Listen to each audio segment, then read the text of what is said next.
નમસ્કાર દર્શક મિત્રો, મિસ્ટર ગુજરાત ન્યૂઝમાં આપનું સ્વાગત છે। ભાવનગર શહેરમાં ઝૂંપડપટ્ટી વસાહત હિત રક્ષા સમિતિ દ્વારા આજે એક સાથે 20,000 અરજીઓ લઈ ઝૂંપડપટ્ટીના લોકોને વસાહતનો લાભ અપાવવા બાબતે રજૂઆત કરવામાં આવી હતી। ભાવનગર મહાનગરપાલિકા દ્વારા ગઢેસી શુદ્ધિકરણ પ્રોજેક્ટને લઈને મોટી સંખ્યામાં ગેરકાયદેસર બાંધકામ ઝૂંપડપટ્ટીઓ તોડી પાડવા માટે નોટિસ આપવામાં આવી છે। ત્યારે આજે ભાવનગર શહેર ઝૂંપડપટ્ટી વસાહત હિત રક્ષા સમિતિ દ્વારા એક સાથે 20,000 અરજીઓ લઈ કલેક્ટર કચેરી ખાતે રજૂઆત કરવામાં આવી હતી કે સરકાર દ્વારા સ્લમ નાબૂદીની વાતો કરવામાં આવે છે અને તેમાં 2013 થી 2014માં ઝૂંપડપટ્ટીમાં વસતા લોકોને ઘરનું મકાન મળી રહે તે માટે જુદી જુદી યોજનાઓ પણ અમલમાં મૂકવામાં આવી છે। જે યોજનાનો લાભ ઝૂંપડપટ્ટીના લોકોને આપવામાં આવે છે તેમને પ્રથમ રહેવાની વ્યવસ્થા કરી દેવામાં આવે અને ત્યારબાદ ડેમોલેશન કરી ઝૂંપડપટ્ટી હટાવવામાં આવે તેવી માંગણી સાથે આજે મોટી સંખ્યામાં લોકો કલેક્ટર કચેરી ખાતે રજૂઆત કરવા દોડી ગયા હતા। Bureau chief Hasmukh Nimavat. જોતા રહો મિસ્ટર ગુજરાત ન્યૂઝ, સત્યતાની સાથે સ્પષ્ટ વાત। મારું નામ મહેબૂબ ખાન બલોચ છે। ઝૂંપડપટ્ટી વસાહત હિત રક્ષા સમિતિના મહામંત્રી તરીકે સેવા આપું છું અને પૂર્વ નગરસેવક છું।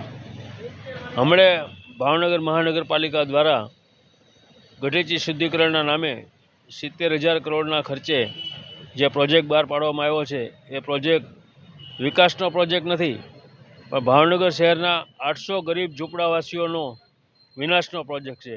આ સરકાર 70,000 કરોડ રૂપિયાના ખર્ચે 800 કુટુંબોનો વિનાશ કરવાનો પ્રોજેક્ટ લઈને આવી છે। એના અનુસંધાને અમે આદરણીય શ્રી કલેક્ટરશ્રીને ઝૂંપડપટ્ટી વિસ્તારના ભાવનગર શહેરની દરેક ઝૂંપડપટ્ટી વિસ્તારના આશરે 20,000 ફોર્મ ભરીને આપ્યા છે કે ભાઈ રાજ્ય સરકાર અને કેન્દ્ર સરકારની જે આવાસ યોજનાઓ છે તે આવાસ યોજનાઓ ફક્ત ને ફક્ત ઝૂંપડપટ્ટી નાબૂદ કરીને ઝૂંપડપટ્ટીના રહીશો આવાસ યોજનાની અંદર સમાવેશ થાય તે માટેની છે। તો હાલમાં આ અમલ જે થઈ રહ્યો છે તેમાંથી ઝૂંપડપટ્ટીવાળાને કોઈ લાભ નથી મળી રહ્યો, એટલે ઝૂંપડપટ્ટીવાળાને તે યોજનાનો લાભ મળે એ માટેથીને અમે કલેક્ટરશ્રીને 20,000 અરજી લેખિત અરજી સાથેના રજૂઆત કરવા આવ્યા હતા।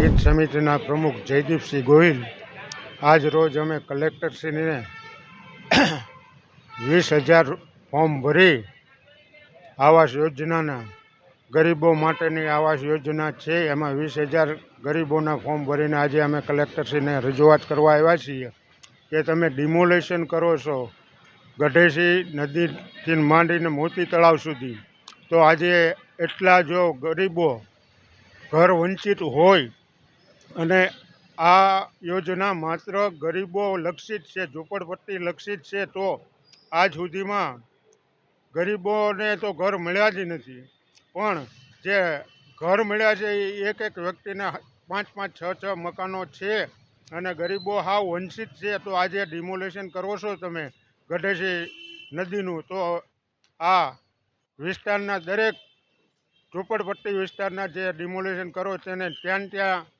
લીઝ ઉપર જગ્યા આપો અથવા તો આવાસ યોજનામાં એને સ્પેશિયલ કેટેગરી આપી અને સમાવેશ કરો એવી અમે રજૂઆત કરવા આજ કલેક્ટરશ્રીને આવ્યા હતા।